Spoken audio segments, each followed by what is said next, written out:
你别笑。ए बाबू बाबू ए बाबू का हो ए उ तैयार हो गई बिया या कहतिया हमरा के जे चल तू तो हम ना जाए ससुरारी।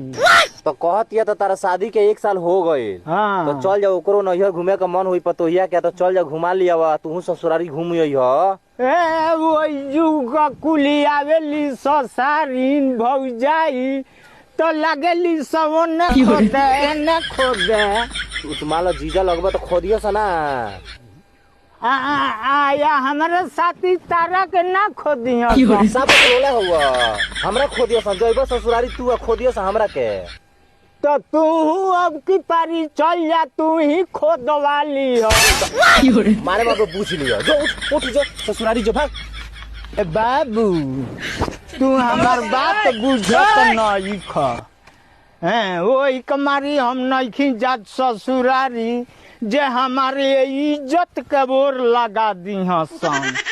तहार कैसन इज्जत के ओर लाग जाई एमे कौन मोर ससुरारी जालो सना दोसर के उजाला ससुरारी जाले सन तो वही गानो ने काटेली सन ने काटी के परेशान करेली सन हमरा के।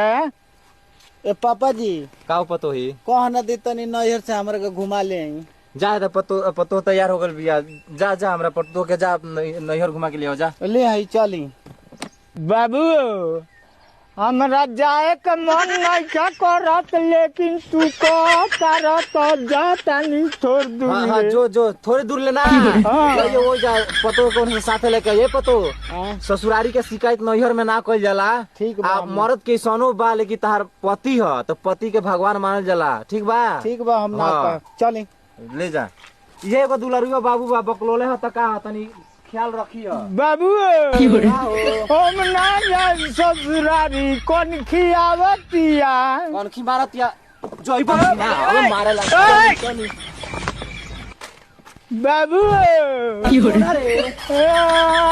धोतियावतिया